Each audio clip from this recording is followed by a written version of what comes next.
நல்லது சொல்வோம் எனும் நமது வலையொலி சுவைஞர்களுக்கு அன்பான வணக்கத்தை தெரிவித்துக் கொள்கின்றேன். மார்கழி மாதமாம் இம்மாதத்தில் ஒவ்வொரு நாளும் சூடிக் கொடுத்த சுடற்குடியாம் ஆண்டாள் நாச்சியார் நமக்கெல்லாம் அருளி செய்த திருப்பாவை பாசுரங்களின் பதிவுகளை தினம்தோறும் பார்த்து வருகின்றோம். 12 ஆழ்வார்களில் முக்கியமானவராக கருதப்படும் ஆண்டாள் நாச்சியார் அருளியது திருப்பாவை. மார்கழியின் 30 நாட்களுக்கும் நாளுக்கொரு பாடல் வீதம் திருப்பாவை பாசுரங்களை நமக்கெல்லாம் 30 பாடல்களாக ஒரு பாமாலையாக ஆண்டாள் நாச்சியார் அருளியுள்ளாள். ஆண்டாள் நாச்சியார் தன்னை ஒரு ஆன்மாவாக நினைத்து அந்த ஆன்மா இறைவனை அடைய எந்தெந்த விதத்திலெல்லாம் என்னென்ன முயற்சிகள் செய்கின்றது என்பதை சொல்வதே திருப்பாவை பாடலாகும்.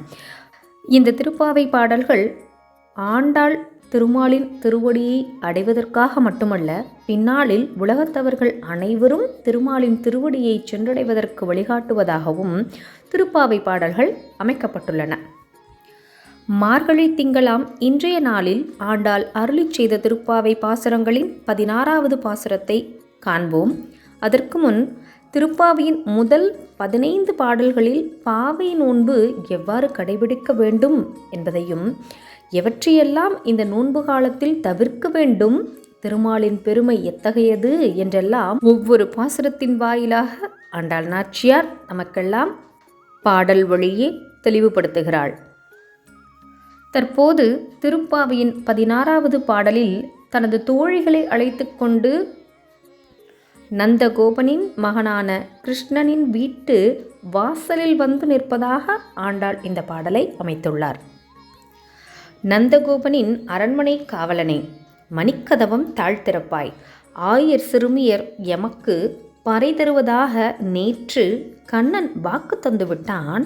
நீராடிவிட்டு தூய்மையாக வந்திருக்கின்றோம் துயிலெழுப்ப பாடுவதற்கு.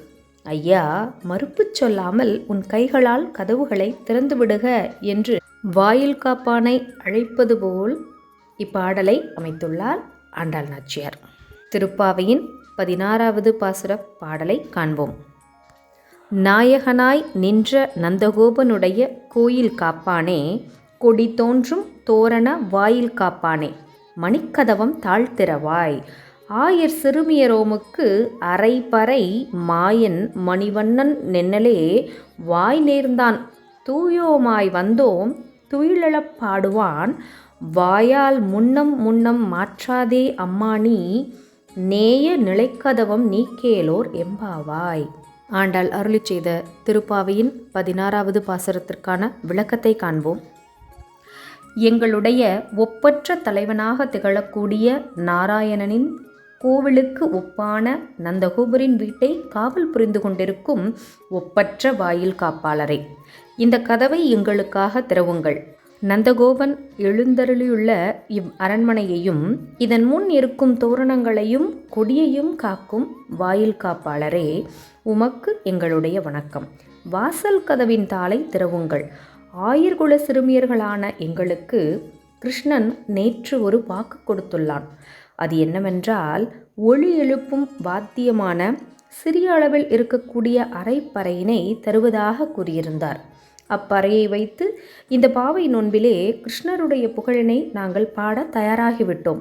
அந்த இசைக்கருவியை பெறுவதற்காகத்தான் நாங்கள் இப்போது இங்கு வந்தோம். அதனால் தயவு செய்து எங்களுக்காக மனம் கனிந்து இந்த வாயிலின் கதவினை திறவுங்கள். இப்படி காலையில் வாசலில் வந்து எம்பெருமானை பார்க்க வேண்டும் என்று அடம் பிடிக்கிறீர்களே, நீங்கள் எல்லோரும் முதலில் குளித்துவிட்டு சுத்தமாக வந்திருக்கிறீர்களா, பூஜைக்கு தயாராகி விட்டீர்களா என வினவ வேண்டாம். நாங்கள் எப்போதோ தயாராகிவிட்டோம். கிருஷ்ணர் எழுந்து வந்து சொன்னபடி அந்த வாத்தியத்தை தந்தாரானால் நாங்கள் போய் எங்களுடைய வழிபாட்டினை துவக்குவோம். அதெல்லாம் முடியாது, நான் கதவை திறக்க மாட்டேன், கிருஷ்ணரை எழுப்ப மாட்டேன் என சொல்லி எங்களுடைய எதிர்பார்ப்பை நீங்கள் ஏமாற்றி விடாதீர்கள்.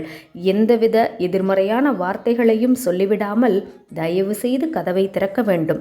இப்படி மணிக்கதவம் தாழ்த்திறவாய் என்று வாயில் காப்பாளரிடத்திலே ஆயர் சிறுமியர்கள் இறைஞ்சுவதாக ஆண்டாள் நாச்சியார் பாடியிருப்பதற்கு பின்னால் இருக்கக்கூடிய பொருள் என்னவென்றால், வாயில் காப்பாளரை வைணவ ஆச்சாரியர்களாக உருவகப்படுத்தி உணரச் சொல்கிறார்கள்.